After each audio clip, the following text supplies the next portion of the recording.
It may be one of the last trips to the Middle East as Secretary of State for Condoleezza Rice. She spent much of the last year prodding the U.S.-sponsored peace talks between Israelis and Palestinians that began last November in Annapolis, Maryland.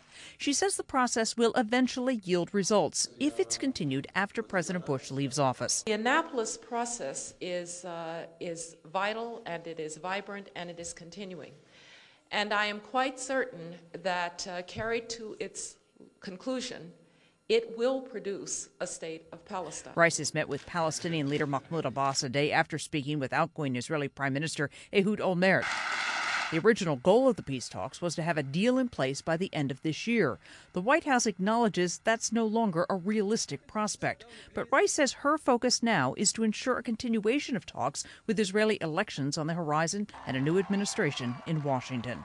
My purpose is to help the President and the Prime Minister and the chief negotiators to make certain that the progress of Annapolis is sustained and left in place and intact so that the finish line can finally be crossed. Earlier Friday, Rice met with Israeli Defense Minister Ehud Barak and discussed concerns over Iran's nuclear program.